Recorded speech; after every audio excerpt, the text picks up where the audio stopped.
since we're working on B2B, we receive a lot of PDFs, right? So probably some designers don't know it because they're doing, I don't know, like logos, or they are working in I don't know, like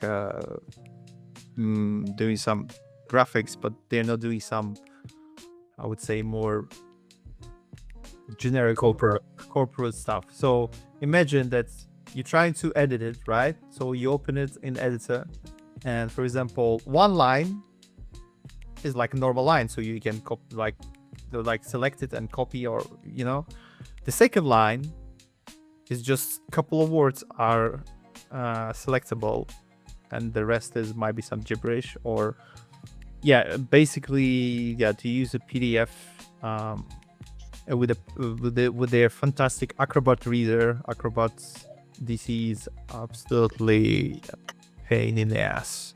It's absolutely awful. Yeah, I suppose that was part of the intrigue, I think, of this podcast as well, because we're not we're designers, we use the Adobe software and stuff, but a lot of what we do is also like reformatting PowerPoints, sort of integrating Microsoft stuff, so like Microsoft Word into into PDFs and sort of trying to alter it there. It's a lot less glamorous, I guess, is what we were sort of hoping for. I think is that fair to say? Yeah, 100%. But it is a realistic sort of view of like a corporate designer, sort of run-of-the-mill designer. Like we can create our own personal work, and it will have like a super unique voice, and we'll sort of touch on this a bit later on. But when you're sort of in this world of like corporation, everything sort of needs to be sort of clean and monotone, and there are reasons for this, but it is the reality of sort of being an in-house designer, especially like business to business in-house designer. A lot of jank, trying to sort of mash softwares together, because we may have the skills to edit an Illustrator file or make something nice in InDesign, but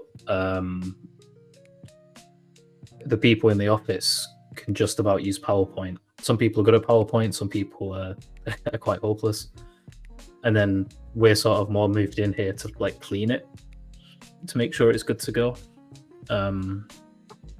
Yeah.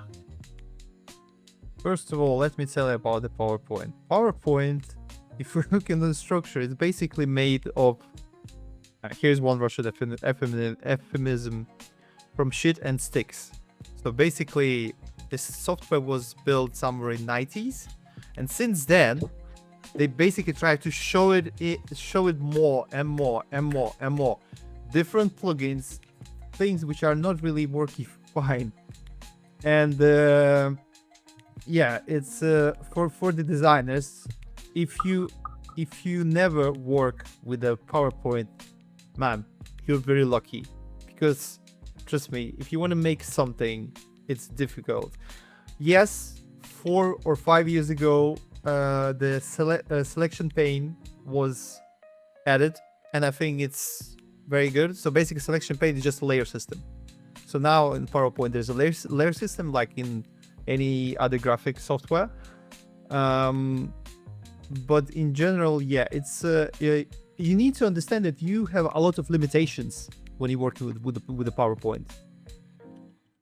You need to understand it, and it can be like frustrating, And of course, when I just came to work, you just fresh off the boat, and you think like, nah, this is the bad software.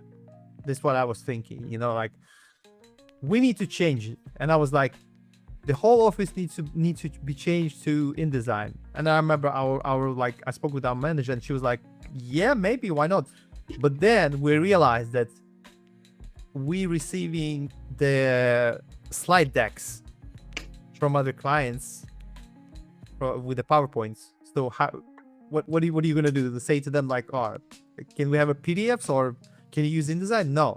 So yeah, basically, if you're thinking to work in a corporate part of the design world, bear in mind you will work with a lot with the PowerPoint, and you're gonna use a lot of PDFs. I saw some amazing work, like for example, one of the projects which I saw, it's made with such a high quality assets. Yeah. So for example, one of the things what you can do, for example, you make a vector in Illustrator, you just copy paste to PowerPoint, and it will be as a shape, not as an image. So I saw some of the very good examples, but I would say it takes a lot of effort to make something like that. So bear it in mind.